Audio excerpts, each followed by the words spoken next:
There you go.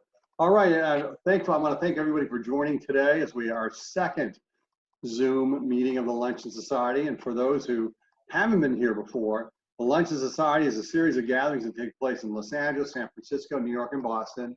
Since COVID, we've moved to a Zoom environment. There is a argument that this adds a more intimate flair to what we've been doing. It certainly allows people who haven't been able to get here to join us. So I'm excited that Sydney is here, and Sydney's book, The Brothers Mankiewicz, is a real fun read. And what's interesting, 40 years ago, and I hasten to say this, I was a sophomore at Cal State San Bernardino. It was the 40th anniversary of Citizen Kane. John Houseman, because part of the screenplay for Citizen Kane was written in the San Bernardino area, apparently came out and gave a conversation about, himself, obviously, and the movie and some other things. And that's why I first learned about Herman Mankiewicz. That's why I first learned about the Mankiewicz name. Obviously, many of us were familiar with Frank Mankiewicz because of his involvement in the Kennedy campaign and the fact he ran NPR at one point. But what's interesting is you look back at the Mankiewicz brothers, the incredible impact they had over Hollywood's golden era, and their own personal stories seem like a movie in itself. And I'm told that somebody said that David Fincher is in the process of putting together a film on the Mankiewicz brothers, and hopefully that will be in a theater coming to us at some point here in the near future. This is Mary Wallace, and before we begin, I just do a quick 5-second introduction, just very quickly. And I'll just call out your name. Give me 2 seconds about who you are, and then we can go into the process. So, Tony Fazio. Hi, I'm in San Francisco, and I'm a political consultant, retired. I've been doing it for 40 years. I'm sorry. And I'm in awe of Bob McBarton. He's a great guy, and I've done this with him in the North Beach restaurant, and I've had some incredibly wonderful experiences with the people he's brought in. But thank you. Yeah, okay, Andrew, just very quickly, because we got a bunch of folks. Andrew, you're up. Andrew Flack, I'm a writer living on the Jersey Shore. There you go. Joan Quinn. Hi, I'm Joan Agajanian Quinn, and I live in Beverly Hills. I was the West Coast editor of Interview magazine, and I actually went to Westlake School for Girls with Johanna Mankiewicz. Lou Frillman. Hi, Lou Frillman, business and political and social activist and philanthropist. I'm still working hard every day trying to get Joe Biden elected and save democracy. There you go. Sherry Foos. Hi, I'm Sherry Foos. Hey, Fred. I create group experiences that allow people to feel seen for who they really are. Cool. Susan Friedman. Can't hear you.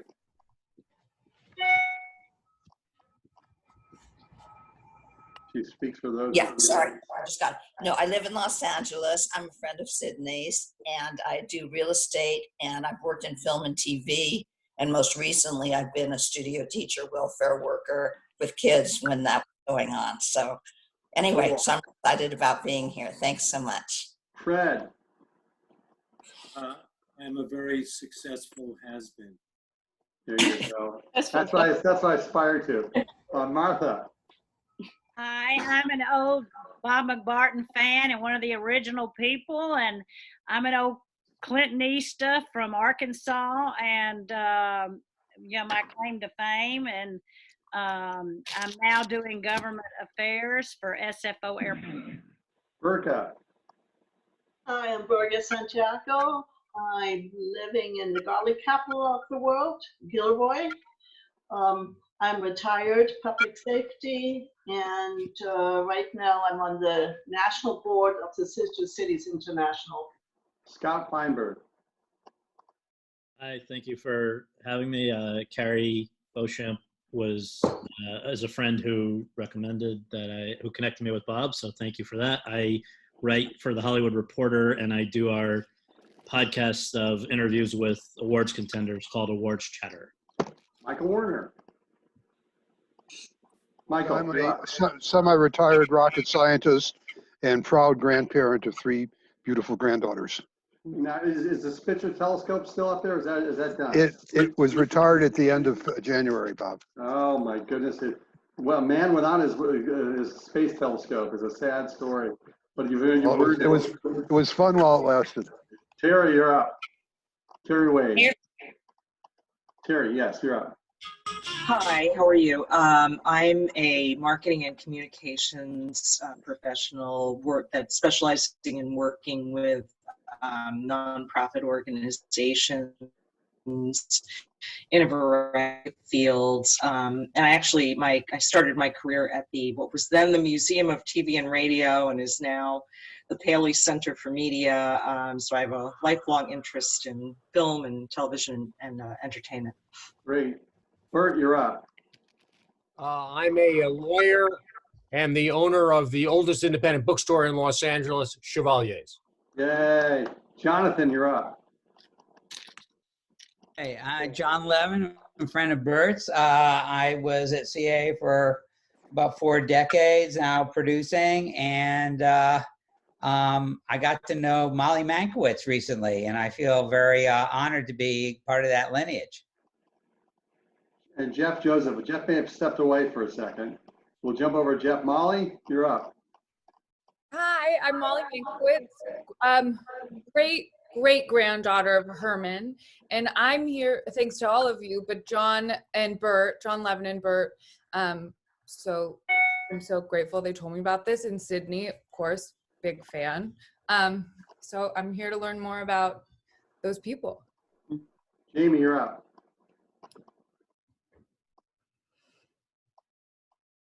Oh, no, can't hear you. You jumped off. Amy or Jamie? Jamie. Oh, me. Hi, I'm a former journalist, and now I'm mostly a executive producer of documentaries. What am I supposed to switch to? You're fine. You're fine. That's all. Just doing a quick introduction. You're doing that's great. Fine. Judy Palnick, you're up. I'm Judy Palnick. I'm a producer, manager, media person doing a lot of political work and the Canadian side. So Francis and I knew each other quite well, went to school, did work, films together. So small world. So that's why and I've worked in the original office. I had the office once where was Herman's office when I was on the original lot 100 years ago. But Mary Wallace, you're up. I am a 60-year-old who just graduated from law school, starting a new career, and The Ghost and Mrs. Muir is my favorite movie of all times. Marion Brown. Hi all, I am a book publicist. I am a big fan of Bob's. I'm a big fan of Sydney's. And this is such an interesting group, and I'm just sad that we can't all be in person together somewhere, but I'm looking forward to the discussion, so thank you. Laura. Hi, Laura Roman. I'm in San Francisco, big fan and friend of Bob's. I do PR for venture capital firms, but I'm also a writer and a former Stanford lecturer, and I just launched a blog on music and film. I'm super excited about it. And Mac, you're up. Yes, I'm a sculptor in Boston, and I've enjoyed the luncheons in Cambridge, and they were all political, and there was a great one with Mike Dukakis, who lives next door to me in Brookline, and we're hoping for this fall election, see what we can do. And Susan Altschuler, you're up. And rounding out the group. Susan, you're up.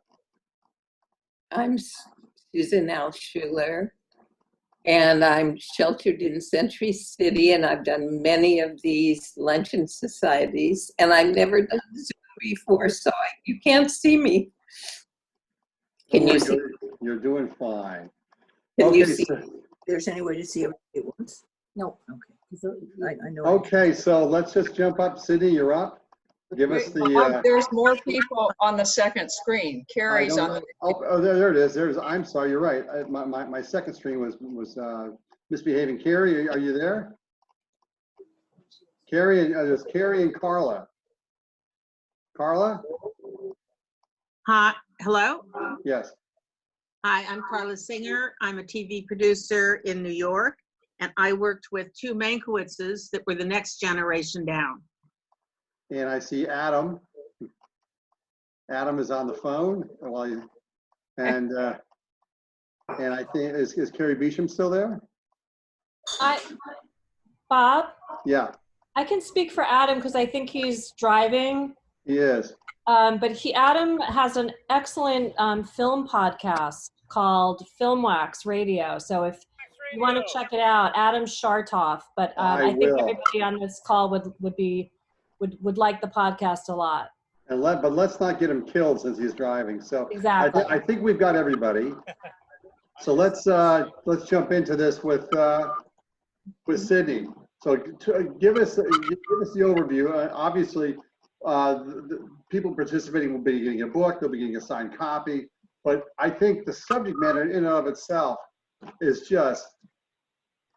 it just follows the highs and lows that is Hollywood, both on the creative process as well as the business environment. So take it away, Sydney. And those who want to ask a question, put your name in the list, and then we'll go from there. Sydney, take it away. Thank you. And I agree with Martha. I love this format because I can see everybody's face, and I love that you had a go around so we all sort of know who everybody is. And because of COVID, I didn't get to do anything in LA, and this is your world. And so it's really fun to talk to so many people who know so much about this and who knew Mankiewicz's and Josie. And I'm very happy to be here. So just a quick overview. And also Molly, I have to say about Molly Mankiewicz, I'm so excited that you're here. She's not just Herman's great-granddaughter. She's the fourth generation in the movies. Herman came out initially in 1925. It's 2020. It's been 95 years of just Molly's family. It was Herman, his son Don, who was a screenwriter and novelist, etc. John, who's Molly's father, and Herman's grandson, who's still a screenwriter and producer, and now Molly. So it's 95 years of just that one line. And lots of you know other Mankiewiczes like Tom and Frank and so forth. So it's quite a family, and I'm very proud to have written about them. And actually, my first biography was of Gloria Steinem, and after I did that, I thought I will never find anyone as complicated and complex as Gloria. And I found not one but two, because they're both complicated, Herman and Joe, in different ways. So I had a lot of material to work with. So it's basically a dual biography. It's their life, their work, Hollywood history. Herman's dates, are 1897 to 1953. He died at 55, drank himself to death.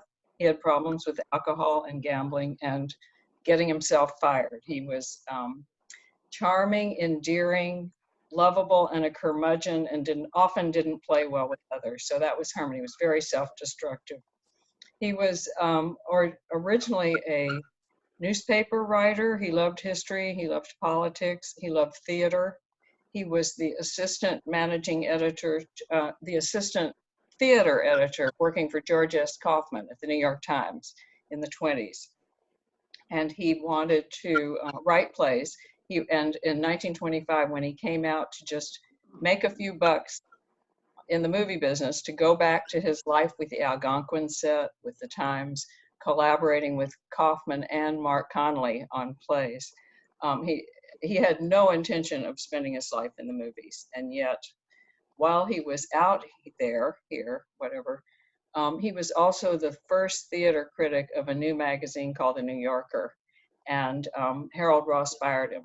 So that ended up giving him sort of an impetus to come out and stay for a few years in Hollywood and write titles, the captions for silent movies, because now it's 1926 when he moved his family out for what he still thought was a few years. And then sound came in, and he started bringing New York newspaper people, men basically, out. And that is the sort of smart aleck tone of a lot of the 30s movies is attributed to all these newspaper people coming in and writing dialogue. But probably one of the most valuable people he brought out was his 19-year-old brother, Joseph L. Mankiewicz, whose dates are 1909 to 1993. Joseph had his own demons. They were different from Herman's, although they were both very witty, brilliant, erudite men. So Joe came to join Herman in 1929. They were at Paramount together. Then in the 30s, each of them moved during the Depression to Metro-Goldwyn-Mayer. Then during the 30s, Herman was beginning to spiral down. He still hoped to get back to New York.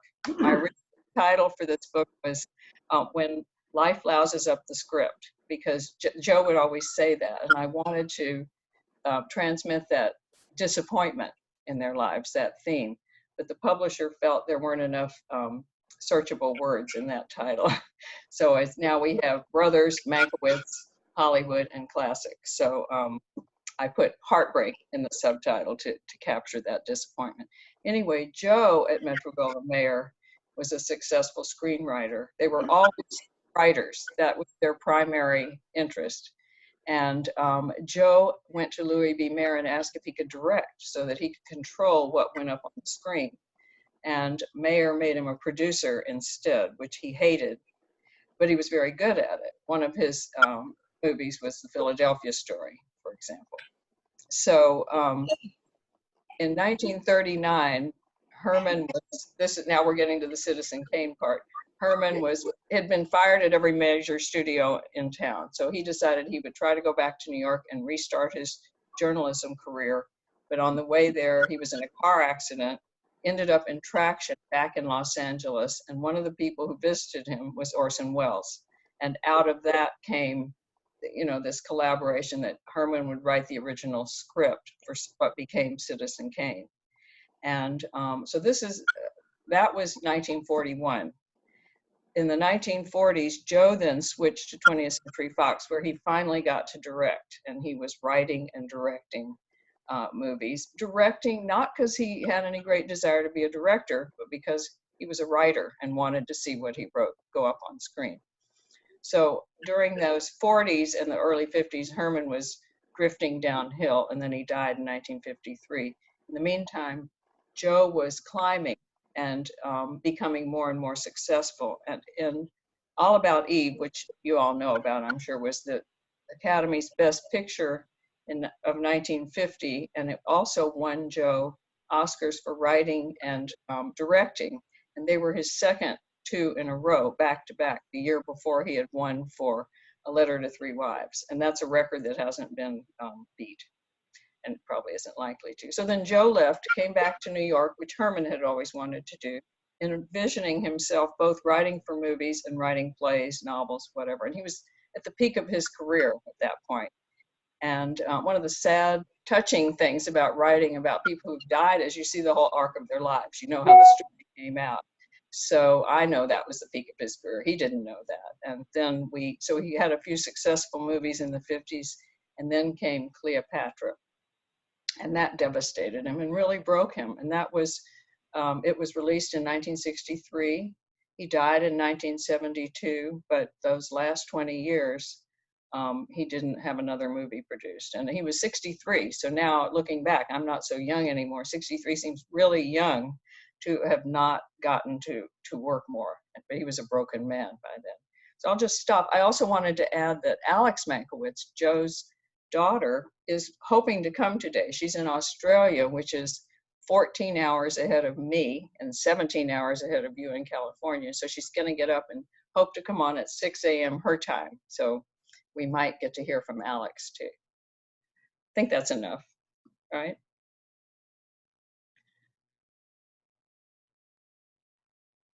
Bob, you're muted. Okay, I'll start with the first question. When you look back at some of the writers who come west to Hollywood in search of money or in search of something, or maybe perhaps redemption, F. Scott Fitzgerald comes to mind, and that didn't end well.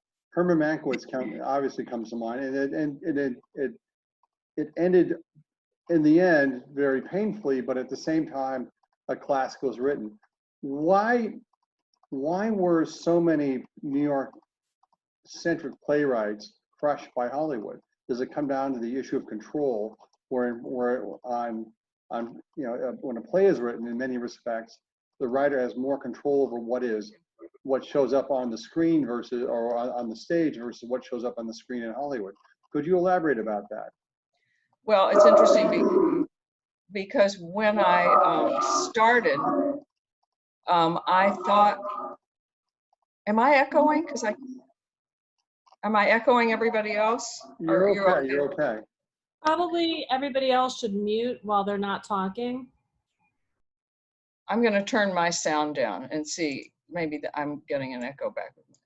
Okay, how's this? Anyway, I thought Herman was the quintessential Hollywood screenwriter who came out, had these golden handcuffs, because screenwriters in Hollywood were paid what no writers made unless you had gigantic bestsellers.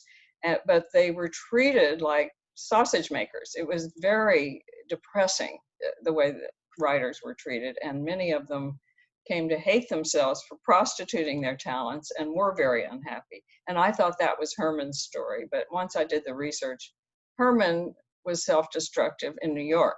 Herman didn't need Hollywood to destroy himself. And so I think it came from within the people mostly. There were people like Nunnally Johnson, who Herman brought out there, and they were very close friends. Ben Hecht, they made a life of it. Joe too. Joe disdained screenwriting for many years, but by the end of his life, he came to realize that he had made major contributions. Film when I talk to young people, every young person I know wants to be a director or a screenwriter, an actor or something, because movies are adored and revered now, but they weren't then. It was considered slumming. Dorothy Parker came out, and Scott Fitzgerald, Faulkner, they all came because the money was so good. And Scott, you're up. Scott, then Michael, then Fred. So Scott, you're up. I wondered where you fell on this kind of age-old question about who was most responsible for writing Citizen Kane. I know that Pauline Kael had her take on it, and it's interesting that Orson Welles never really quite lived up to that. Again, I mean, it's a high bar, but so what's your belief of what happened there? Well, first of all, it's the longest chapter in my book, so you will know. But it was when I was interviewing people, I didn't know before I started what I thought because I hadn't done the research. And one of the people I called to interview was, a relative of Molly's. It was one of Herman's in-laws. And I said, I'd like to interview you with stories about Herman. And he said, well, I have a quiz for you first. Who do you think wrote Citizen Kane? And, whether or not I cooperate with you will depend on your answer to this question. And I said, well, I don't know. I mean, I believe that he wrote the first screenplay, and I haven't done the comparisons yet to see how much was left. And we do have that, and we can see that. But I always say it's Orson Welles' movie. It's a great movie because of what Orson Welles did with it. It's a wonderful screenplay, and a scholar that I think counted words ascribed 60% of the original screenplay in there. And when you look at the original, and it's in, I think it's in Pauline Kael's book. I have all the scripts because I had them all copied at various archives and everything. But you see a lot of material that's in the movie word for word, but the visual and the oral and the ideas that Welles brought to it is what makes it iconic. Thanks. Next, Michael, you're up. Michael Werner. Yeah, this is all rather new and interesting to me, Sydney. Can you tell me whether Joe and Herman ever worked together, or was it just a coincidence that they both were attracted to the movies and so forth? Well, actually, when I was writing it, structure is the most interesting thing to me about writing a book. And when I finally find it, I always kind of feel like, oh, it was there and I had to discover it. And if an editor ever told me I had to change it, I'd be very upset. But what I found out when I was writing this book was I had very few scenes with them together. They just weren't in the same room. They grew up together, although Herman was almost 12 years older than Joe. So they had two childhoods, and they did have, their parents were in very different circumstances when they were growing up. So you know how some people joke, we must have grown up in different families. They really kind of did. Herman went out thinking himself slumming and in his late 20s. Joe went out with stars in his eyes. He was so excited to be there. And I should add, the night he got there, remember he's 19, and Herman and Sarah, his wife, were going to a party at his boss's beach house. His boss was Jesse Lasky, one of the founders of Paramount, and the beach house later belonged to my friend Susan Friedman's father. So I've actually visited that beach house. But Joe walked into this party and he said it was like walking into a movie because there were all these famous faces that he'd only seen on the screen. So it was very different. So he was a go-getter, and Herman was always treated better. His boss at Paramount, Schulberg, gave him an office next to him and a secretary. He sort of was a step above the other writers, and the same thing happened at Metro. He was David O. Selznick's pet, kind of, and he had higher status. But Joe eventually surpassed him because he was just as bright and much more hardworking and less negative. So I think they contributed to some movies together, but there's no major work that they worked on together. Okay, Thank you. Fred, you're up. I think I had two questions. One is, did Herman ever do anything remotely close to Citizen Kane? What's his second and third runners-up? And can you say something about Guys and Dolls, how Joe got involved in that and why, and what that experience was? Well, I guess maybe Pride of the Yankees is another one that Herman wrote that is very beloved.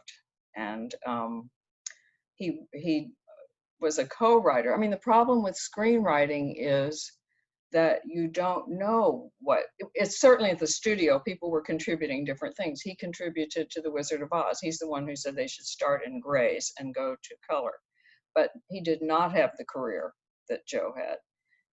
But he was very respected. So a lot of what he contributed, we just don't see. Joe and Guys and Dolls. Okay, this is when he's back in New York, and he'd never done a musical, and he liked trying different genres. He had done, after he left Hollywood, he did Julius Caesar with John Houseman. And so first he did Shakespeare.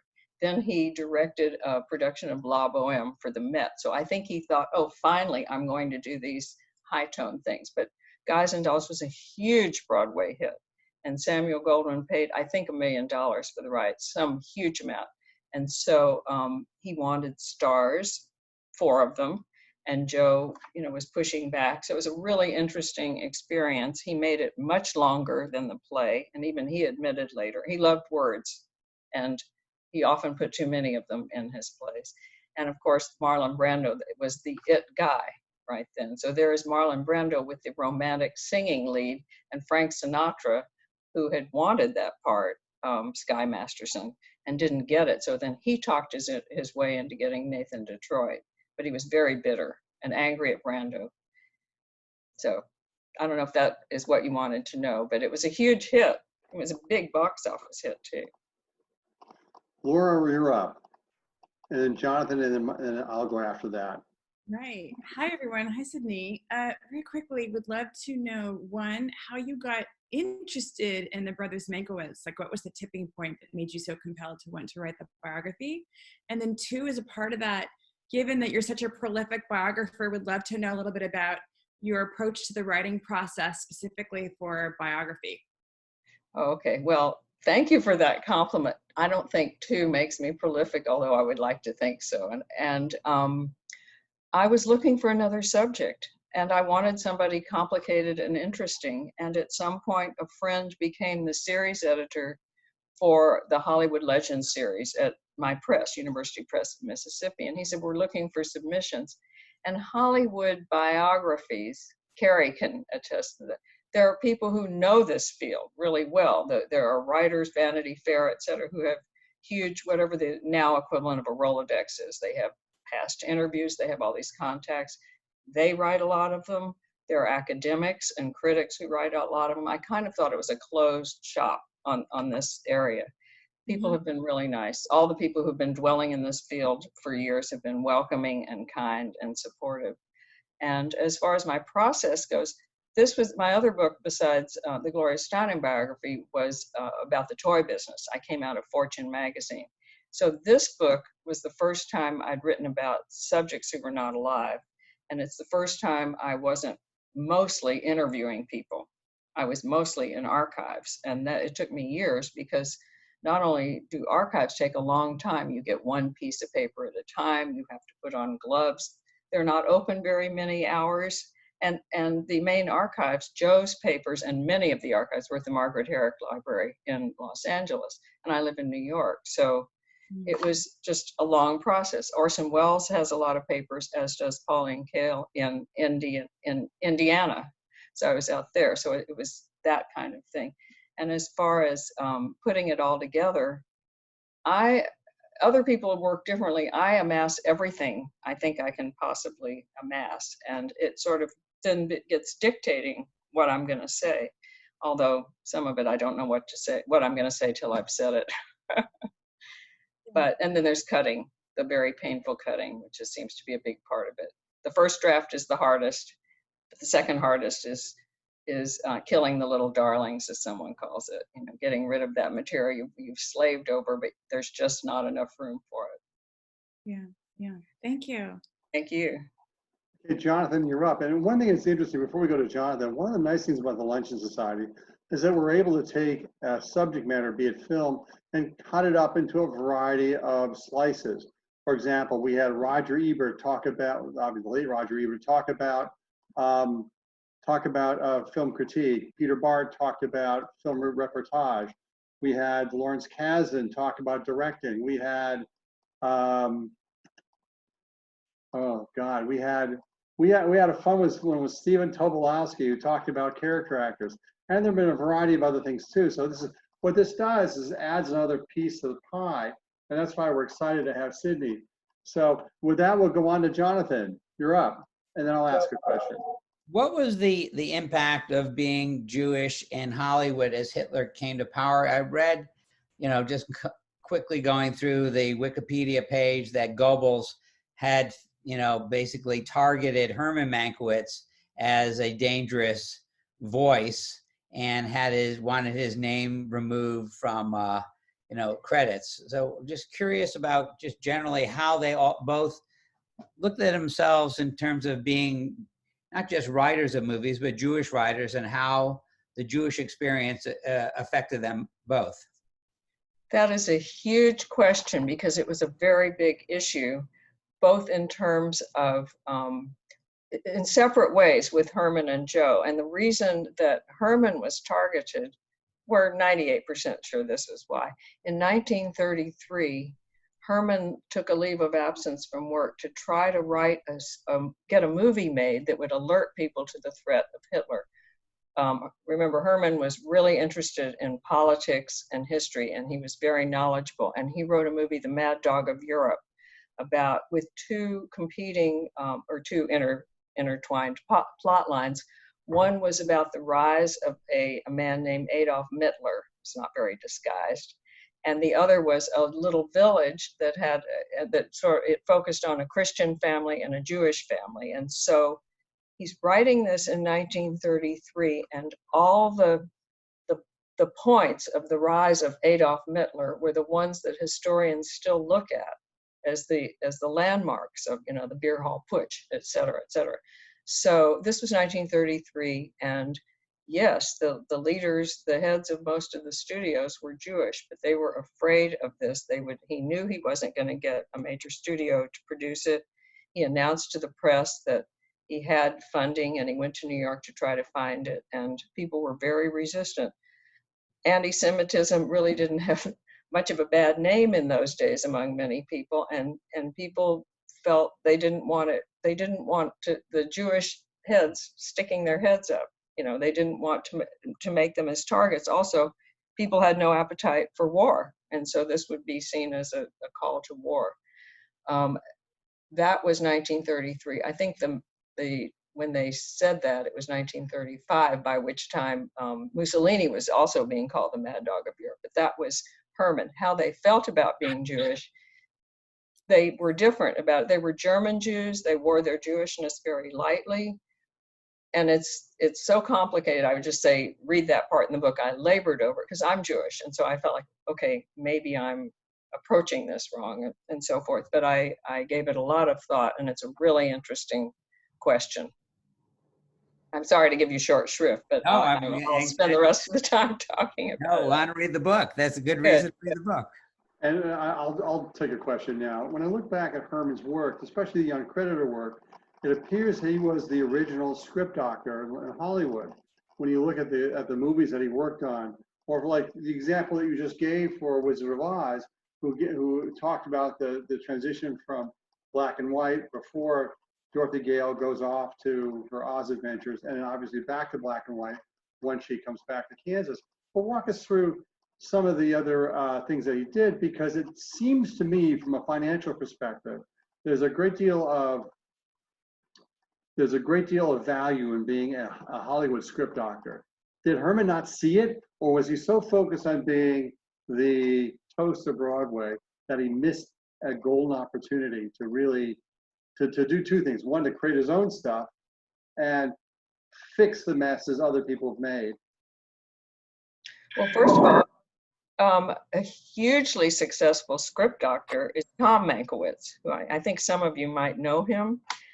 He just died in 2012. He was born in 1942.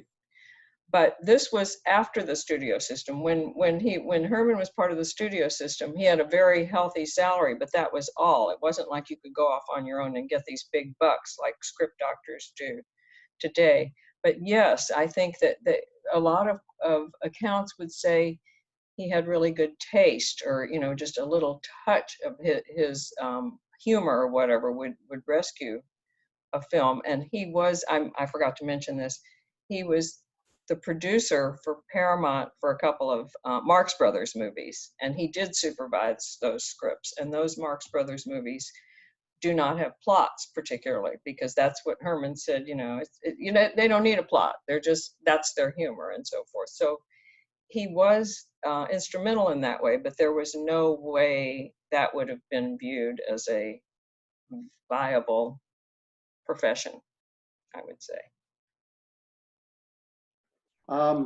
Judy, are you up? Do you have a question? Or folks, don't be shy. Ask for your name on the list. Go ahead, Judy. I just a comment. I believe only that they're Lithuanian. They were not German Jews. They were Lithuanians. Actually, first of all, their parents met over here, and the mother was from Kurland, which I think is Latvia now. But it was, it was a German-speaking area called Kurland. The father was from Berlin. The name, of course, is a Polish spelling, and the father, Frank Mankiewicz, told me that their father, Herman, said that Jews didn't have last names until pretty late, maybe mid-19th century, and then they just picked them. I think they needed it for the census to tax them, and so they took the name of a nice family up on the hill, which was Mankiewicz. And later, both Joe and their sister Erna would say that they weren't really Jewish, they had been Catholic. And I thought, I don't know a lot of Polish Catholics who decide they're Jewish. That's just sort of not an experience I've had. But that I think they're pretty German. Jacob was the father and so forth.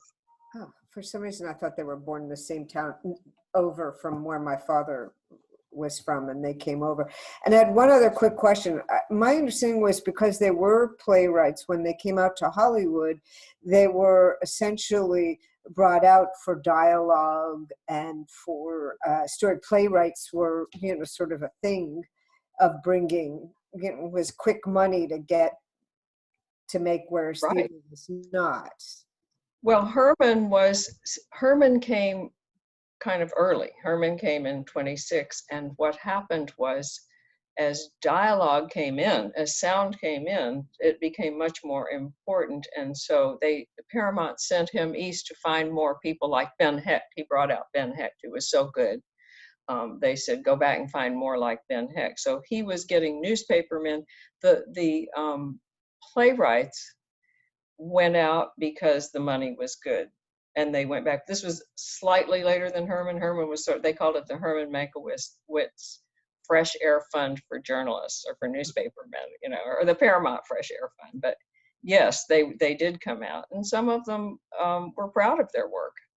but it was sort of in to describe yourself, like Dorothy Parker. She did a lot of movie work, but it wasn't the same. It could be the silliest play, and they would consider that art, whereas a lot of movies were art, and yet they didn't get Herman enough was respect. instrumental in that. Did Herman set the fresh? Did he do the Paramount Fund? Is writing that was not his thing? No, he was the one they sent back east. Yeah. Right. I mean, that was just a joke about it, but he was made head of the writing department for a while. And then I'm sure he screwed up and they took it away from him because he was always doing things like that. Okay, Lou, you're up. Lou, then Michael, Marion, and me. Lou, you're up. Okay, I think I'm live. Look forward to reading your book. I haven't seen it yet, but Bob will be getting them out to us shortly, and that'll be terrific. My question is, can you give us there it is. Can you give us the short version on what your investigation, detective work, and research revealed about the blacklist issue in 1950-51 and how that all played out as opposed to what the storyline is?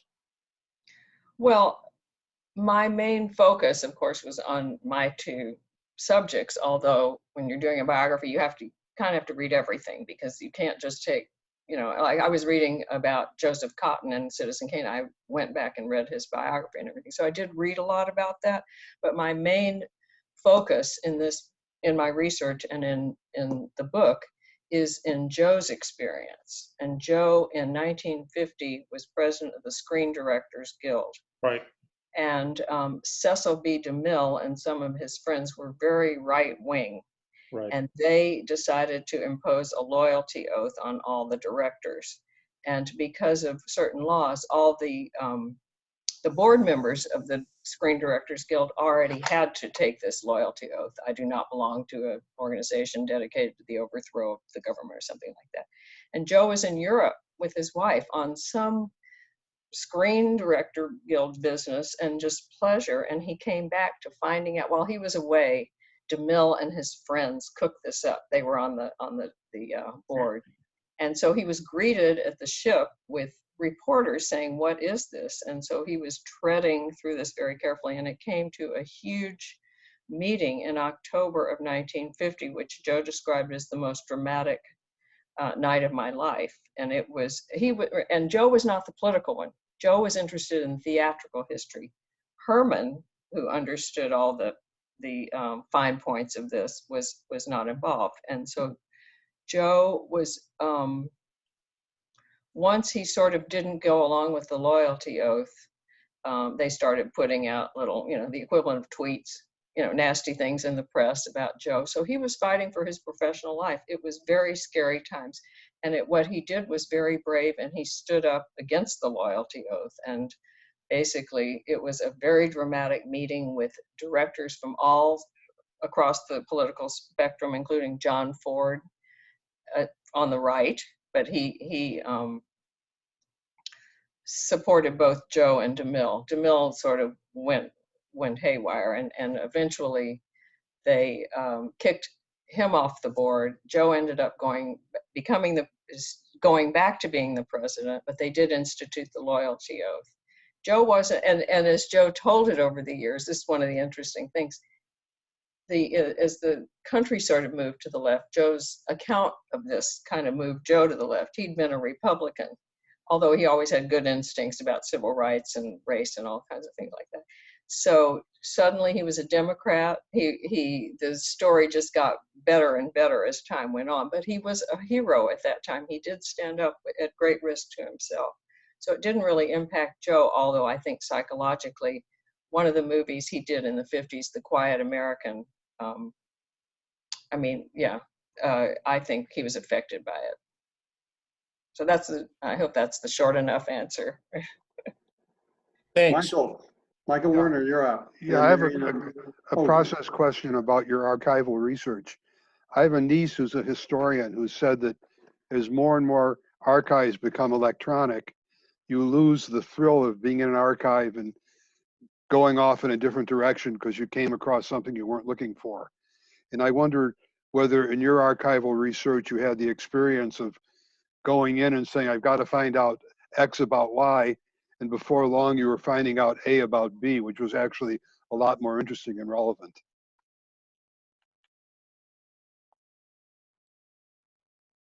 Yes, it's like going into trunks in the attic and you don't know what you're going to find. I love that. I think most writers love researching, partly because it's fun and it's an adventure, and partly because writing is so hard, so you want to prolong the research forever. But absolutely, I never knew what I would find, and it was wonderful. And I do feel that years ago on, I think it was the Gloria book, a friend, to help me out because I was time pressed, I gave her a list of clippings that I needed, and she was copying them, and she photocopied them, and then she cut them out. And I said, no, don't do that. I want to see everything that's around on the page. And sometimes you end up pulling something like that. And I mean, when we look back at the newspapers of today, it's so like wartime. This reminds me of looking at newspaper wartime when it's COVID, you know, everything's related in this historic time. So yes, absolutely, it's heavenly. And the Herrick is like the Rolls Royce of archives. It's amazing. You go up the Kirk Douglas stairs to the Katharine Hepburn reading room or vice versa, and it's beautiful. And yeah, I loved it. I That's can't a wait wonderful, to do it again. a wonderful answer. I can see it in your face how much fun you had. But what is the place you mentioned that was the Rolls Royce of archives? It's the Margaret Herrick Library. It's the Academy's library. It's on La Cienega in LA. Got it. Okay, thanks very much. Thank you. It was fun. Marion, you're up. You're on mute. Sorry, you'd think I would get the hang of this by now. I have a question for Molly Mankiewicz, which is, I don't know if you've had a chance to read the book yet, probably not, but how much are you learning? Oh, okay. So did you learn a lot, or did you know a lot, or what kind of experience was that? Well, I definitely learned a lot, and I've avoided learning a lot about my family. I mean, until probably college, because I wanted to believe what I believed, which is like Orson Welles has nothing to do with Citizen Kane, you know, things that, you know, if you check your facts, just it can't work out. But sort of to protect the stories I've heard kind of my whole life. But it's been really interesting to sort of step back and, you know, and look at it from an outside, like, you know, that it's not so personal to me. I forget the question. So did you learn, when you read learning? Yeah, well, it's interesting because I've heard a lot of stories growing up, but I never, only in the last few years have I like really started to pay more attention. And so I'll hear bits and pieces of stories. Even when Sydney, you were speaking, it reminds me of like, you know, parts of, you know, when I would hear about Herman writing to Joe saying, come out here. And, you know, so I have all of these memories, and sort of having Sydney organize them so beautifully and sort of fact check them, it brings sort of a lot of little threads of stories together. And even like, I'm in my dad's office right now, and I forget how sort of exciting it is to kind of be surrounded by their old things. Like John, the question you asked about that being Jewish, the necklace I'm wearing was, I think it was Herman's, and on one side it has a Catholic, you know, it's a saint, and then on the other side it's a Star of David. And so like, depending on who he was meeting with, he would turn it around. But Sydney could probably tell me that's just not true, and here's the real story behind it. But, you know, I love to believe, and I think that is true, but I love, you know, sort of the stories I know. But so I mean, I'm so lucky that I can even, you know, look back, anyone has compiled something that I can reference. You know, it's a very nice position in that I can say, I don't want to share my memories. It's an honor that anyone is, you know, is interested in this, but it's really exciting. And you met Carol Mankiewicz, I would imagine, right, Sydney? Oh, lots of times, because I interviewed her, Dawn. She has such good stuff.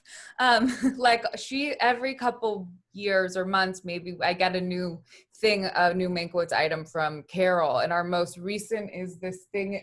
It says the lamentable condition of the American theater. Oh. Did you see that?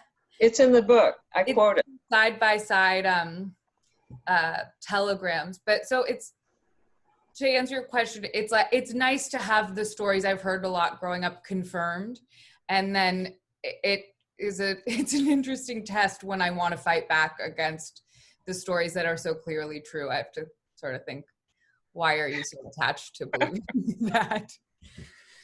Right. It's also nice to have the book because as the generations move on, the stories, just any family, the stories get diluted or they get forgotten. So it'll be a really nice thing. Yeah, it's helpful for our whole family too, because I think it's brought us together again as well. But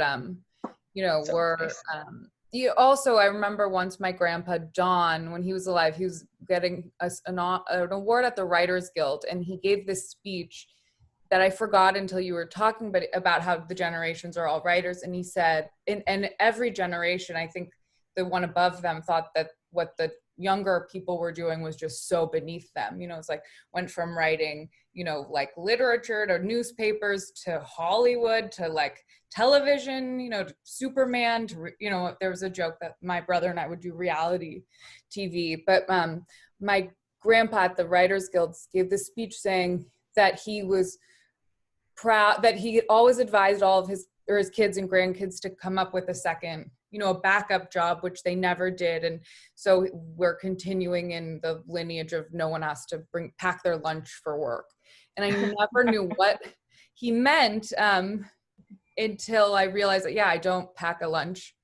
I wish I lived back then when I was, could go on a lot and go to the commissary, and it seems like such romantic. Probably. But thank you, Sydney. Thank you. Very cool. That was so nice, Molly. You certainly made my day. I'll take the next question. Walk me through how the trajectory of both Herman and his brother impacted the generations that came after them. And Molly, you're part of that story. Molly, you're now the fourth generation in the business, as they say in Los Angeles. Frank Mankiewicz went into politics. He was involved in Bobby Kennedy's race. He was also involved in a number of other things. But I have the sense that there was after your great grandfather and his brother's experience, for some there was a love-hate relationship with Hollywood. Some there was a hate. Some was a love. Well, perhaps Sydney and Molly, you can walk me through that both, since you're both intimately involved, both from a writer perspective and a living perspective, of how the generations that came afterwards were impacted by their lives. Well, I can jump in there too. If you can say the facts, and then I'll tell you feelings. Wait, Alex? Yeah, I'm here as well. Alex! Hey, Molly. I saw you pop in and say quick introduction, and we'll jump in. And actually, your timing is quite good in Hollywood terms, because the question I asked actually. No, I've been here for a while, actually. Did you hear me lying? Did you hear all my lies? Yep, heard all of it. No, it was a very good answer. And yes, it has brought us all together. Yeah. Yeah.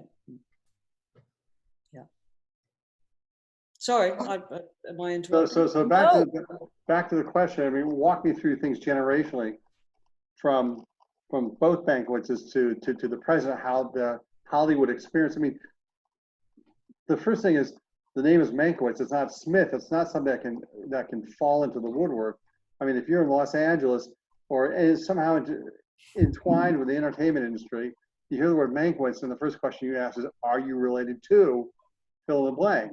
And certainly that has an impact as you move along. So maybe Sydney, take a crack at that.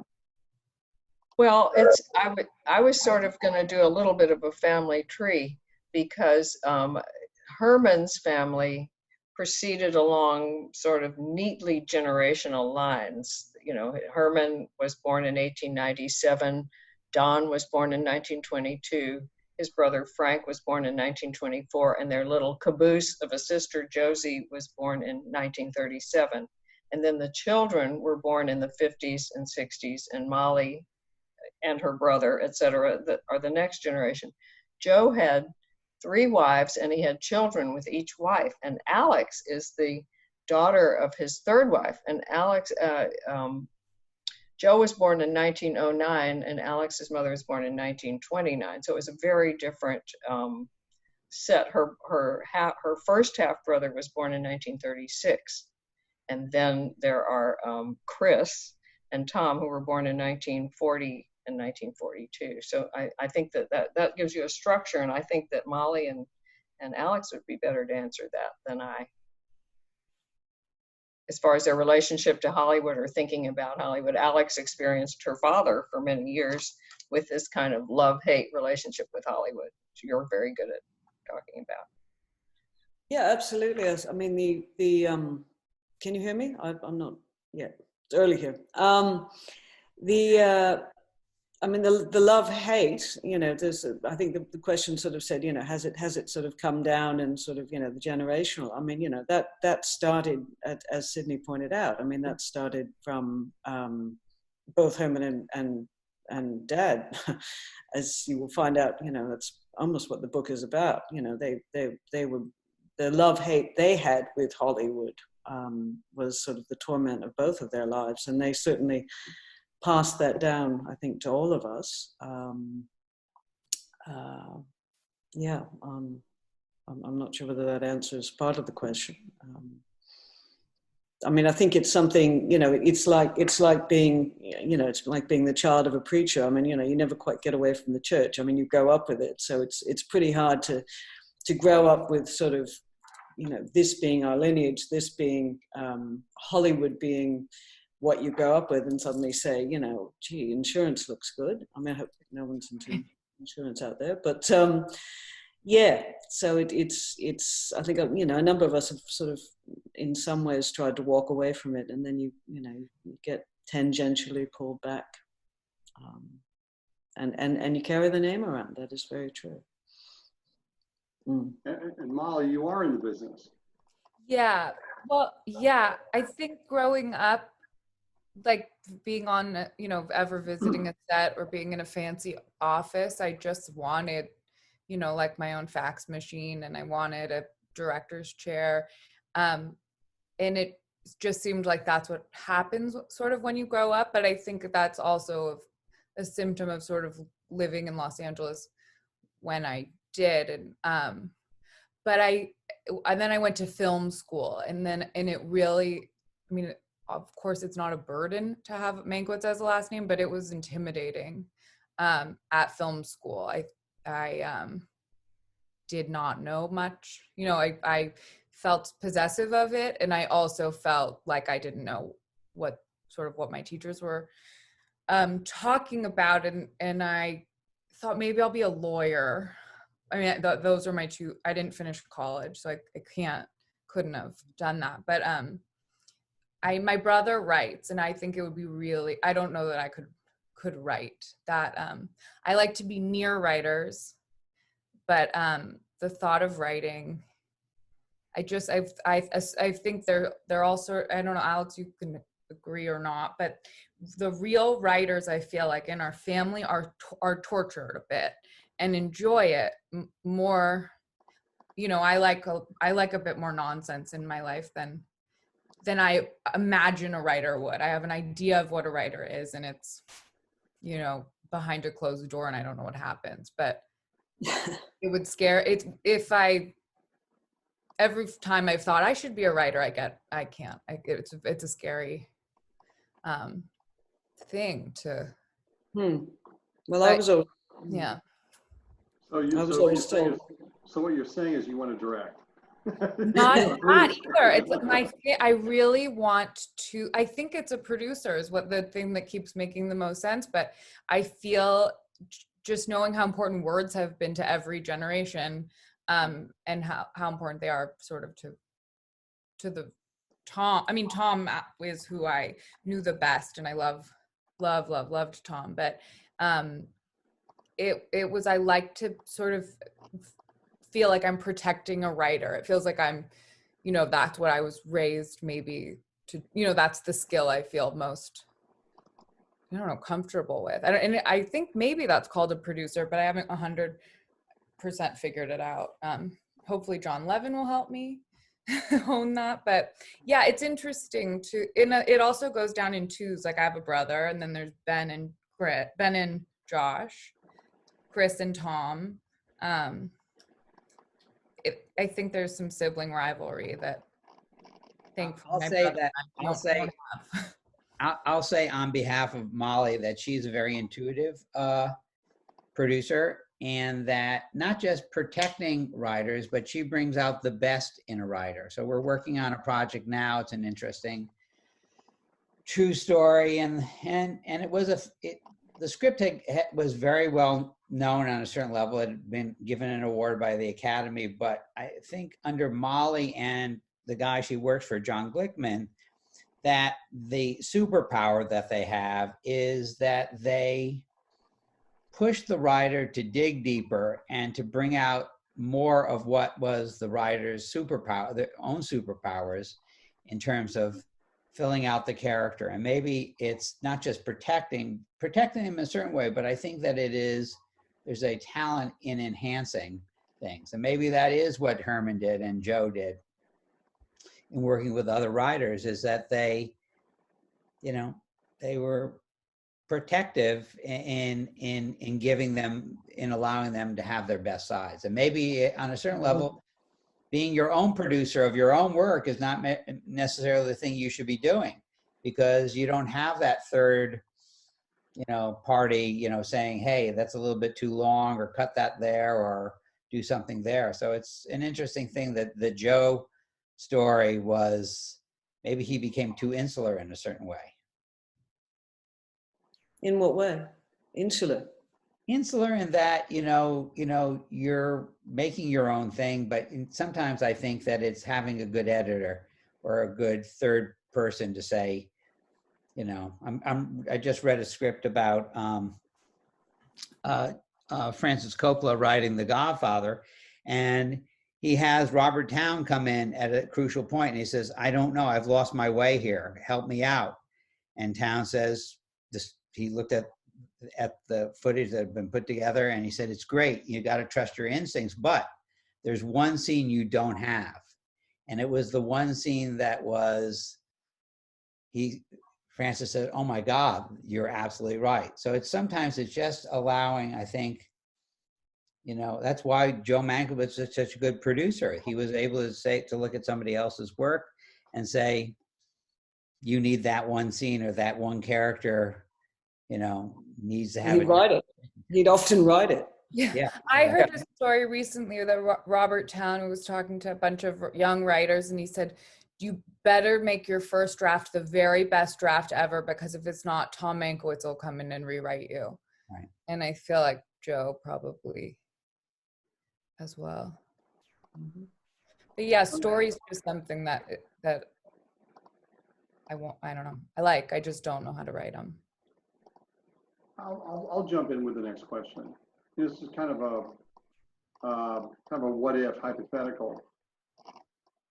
Both Joe and Herman, for the most part, survived, thrived, and were impacted by the studio system.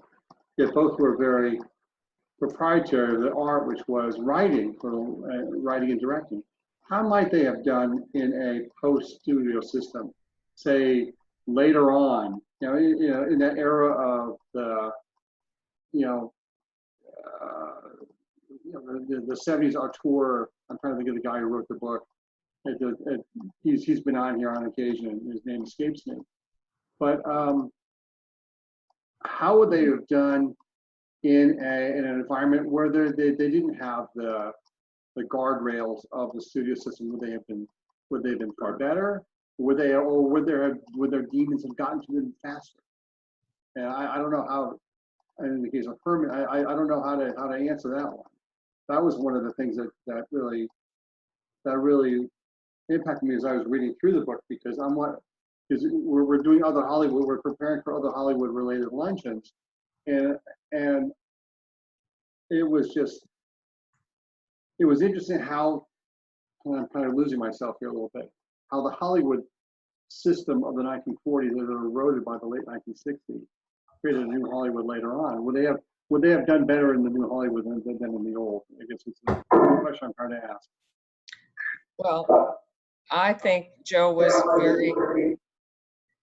very benefited by the studio system. Again, I feel like I'm echoing. Is that me? Am I echoing? Okay. When he left, he always was complaining about it, and publicly. When he was very at the top of his game, he was interviewed all the time, and he was always quoted, even when a bunch of people were interviewed, because he was so articulate and so far-seeing. I mean, he really saw things, but what he resented was that it was a business, and a lot of the decisions were made for business, and he hated it that the films were called products. But without all that, he wouldn't have made the big bucks. It was because of the studio system that he was able to make so much money. And when he left, his movies, I think, suffered. I think he did better. This is my taste about his movies, but I think his movies under Zanuck, who was the disciplinarian as far as cutting went, were better than the subsequent ones. And so the one that he had the most control over was Barefoot Contessa, because he wrote it from scratch, he directed it, and he produced it. And I mean, you can compare that to All About Eve and draw your own conclusions, but I think he was a beneficiary of it. And Alex can talk about how he talked about it in later years. After complaining the whole time that he lived under it, it did become the good old days, right? Absolutely, yeah. Well, it's interesting. You touched on one point, and we had Larry Terman was supposed to join us today. I got an email that he was running late. He may not join us, but he's joined us. We had a luncheon for the 50th anniversary of The Graduate in Los Angeles, which was a blast. And we had him earlier, and we were talking about a certain film. And I said, well, it sounded like that. It was maybe, and I said, it was maybe 6 months away from better editing, and it would have been a better film. And he stopped me and said, he put his hand on my shoulder and said, Bob, that's why they call it show business. And he's right. At the end of the day, I mean, yes, I mean, something's got to pay the lights, and in this case, it's theater goers, or today it's Netflix subscribers, or whatever. But that was kind of like a shot from the blue that really confirmed what the realities were of life in the entertainment industry. So who's next? Terry, you're up. I have a question. I'm sorry. How about Terry? Who put their hand up? Andrew. Was it Andrew? Andrew, then Terry. All right. I have a question about the Mad Dog of Europe. Is that script somehow available to read? I got it from the Library of Congress. Okay. And I don't know if they're still functioning. I had to deal with, I think, a real person at some point after dealing with robots and answering machines and everything. It does still exist. It does still exist. It exists, but it was never produced. And interestingly, by the fall of 1933, first Herman tried, then Herman had to go back to work, and then Leo Jaffe, Sam Jaffe, his really good friend, took it over, and then he had to go back to work. And a man named Al Rosen, who was an agent who wanted to be a producer, bought the rights, and he spent years trying to get it produced. And when they did the copyright, Herman asked to have his name taken off, but I think I can't remember if it was on the copyright or not, but Al Rosen also had it made into a novel by Al Nesor. In other words, Rosen spelled backwards. Wow. But yeah, so I do quote from the screenplay in my book, and interestingly, commentary excerpted the book, the part of my chapter about the Mad Dog of Europe, and they excerpted the extracts and all the efforts that it took to get it produced, and then they stopped that excerpt there and did not go on to Herman's very bad behavior in the years between 1933 and 1941. He was very anti-interventionist and was on the side of Lindbergh and Joseph Kennedy and all those bad guys. So it's a really interesting story, and he had his political reasons. It wasn't just that he was contrarian, although he was that too. So it's a heartbreaking. And then eventually Hollywood did start making some anti-Nazi movies, including the one that Joe worked on with F. Scott Fitzgerald, The Three Comrades, that the Breen Commission kept watering down to make it less anti-Nazi because they didn't want to upset the German market either. It's really interesting, that whole history. Thank you. Yeah. Terry, you're up. Hi, how are you? You referenced earlier the horrible impact that the making of the film Cleopatra had on Joe, and I had read a while back about the story of what happened there, and it sounded like a really terrible, plagued production. But I just wondered if you, and I haven't unfortunately yet had the opportunity to read your book, but I wondered if you just had gathered any, unusual insights into, what had really gone on, behind the scenes and so on. Yes, it's really a hair-raising story. The basic problem is that they had to shoot in continuity because he was writing at night and directing by day and shooting up, enough medication to keep himself awake during the day and at night. And so he was ruining his health. They were constructing sets that they then didn't use. All these high-priced actors were on location but not able to be used. And I had his diaries. Alex's mother made his diaries available to me, so I had a step-by-step. There are many accounts. When my brother read the book, he goes, "This could be a whole book. This is quite a story." And I said, "There's lots of books about this. Any Elizabeth Taylor biography, Richard Burton, et cetera, because it's such a hair-raising story."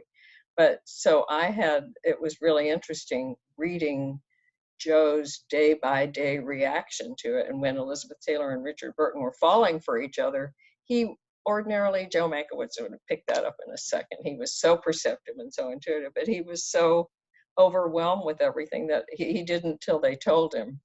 And he was doing a lot of counseling. Eddie Fisher was coming in and spending hours with him. It was just, it's a fascinating and heartbreaking story, because what happened, spoiler, Zanuck fired him very publicly, saying, "It's all your fault. You shouldn't have been shooting in continuity." And yeah, he kept saying, "Please let me shut it down till we have a script, and then we can produce it in the right way." So that's the second longest chapter after Citizen Kane. Wow, thank you. Yeah, I'm really interested to read that. It's fascinating. Yeah. I'll follow up with a question. How come we've seen time after time, and maybe it's where films are saved in the editing process, you hear these horror stories about how films are shot, there's problems on the set, actors who don't get along, you have scenarios where the script is being written several pages ahead of the actors, and yet it all happens, it all turns out okay. And in fact, in certain circumstances, maybe the director is able to get a better performance out of the actors simply because of the chaos on the set. Obviously Cleopatra didn't work out that way, and maybe it was because the budget was already bloated. You had a tabloidization of the two top stars. But what made Cleopatra go sideways in the same way other movies? I'll use The Godfather as an example, simply because of the fact when you go back and read that was all full of problems between Robert Evans and Francis. What killed Cleopatra in the end? I think this is my opinion, but Joe always he wanted it to be two movies.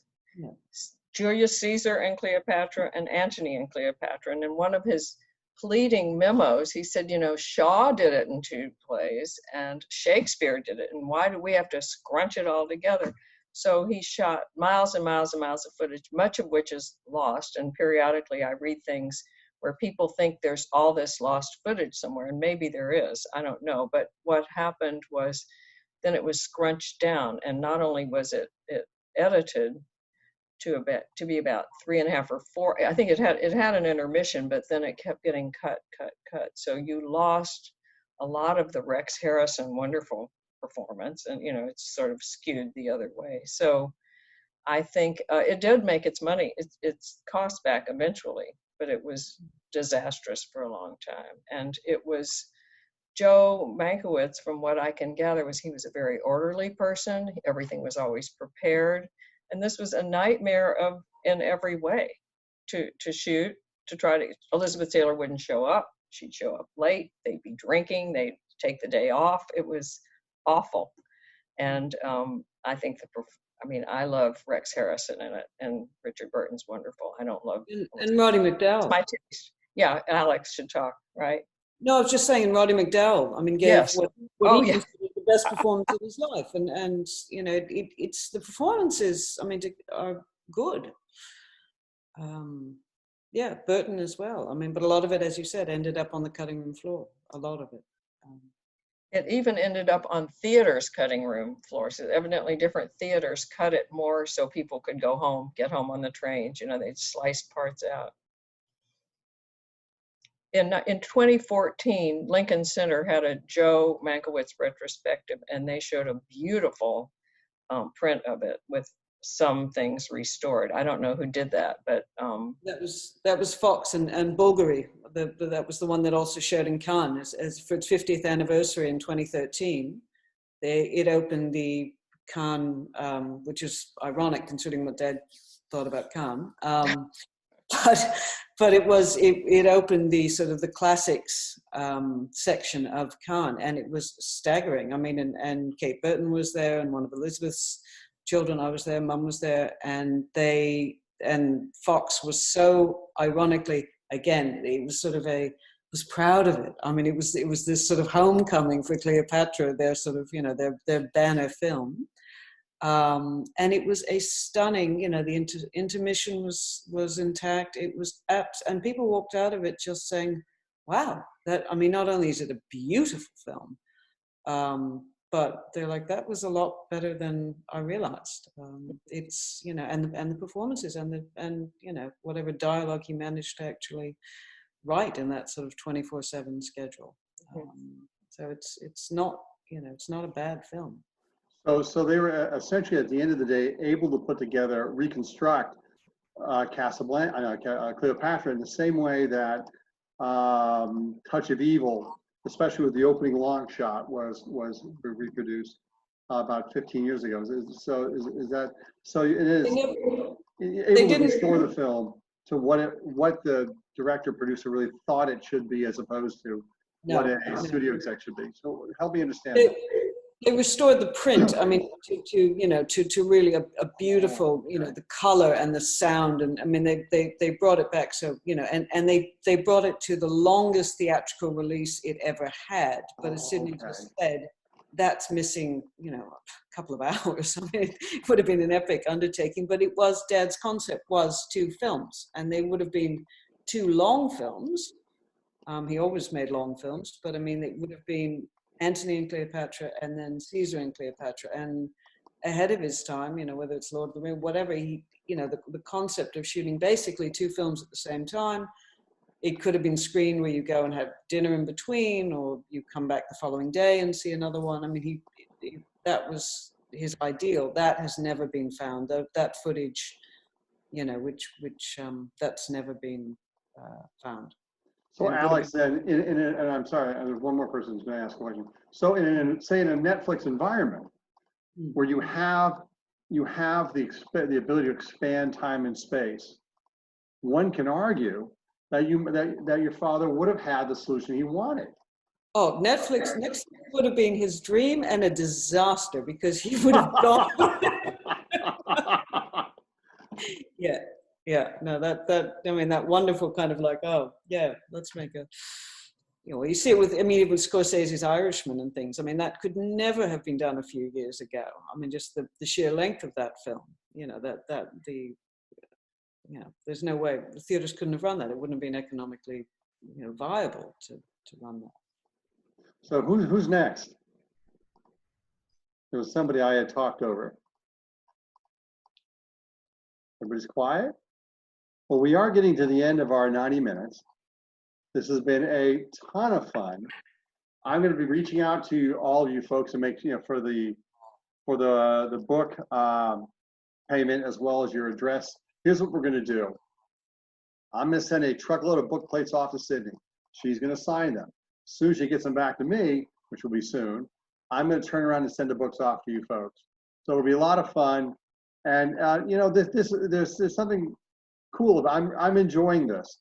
It's a heck of a lot easier for me to get to my laptop than it is to get into San Francisco or take a red eye into Manhattan or just drive down to Los Angeles. Not to say it'll replace things. It'll be more of a complement or a little of both.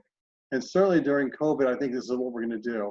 And for you folks who haven't been here before, you're certainly welcome back next time. And we're working on a bunch of stuff. Our friend Jonathan Alter has got a book on Jimmy Carter coming out. We'll probably have a couple of luncheons. We'll probably have a San Francisco, Los Angeles, and East Coast Zoom just because of the voluminous piece. A good friend of ours, Andre Kudresko, who's kind of a wild man poet. And I don't know, some of you may be familiar with him. He was on NPR for many years. He's a lot of fun. We'll have him. We'll have, but we just all sorts of stuff coming up. And I think the best thing is just pay attention to your email. Thank you so much. And I'm going to turn off the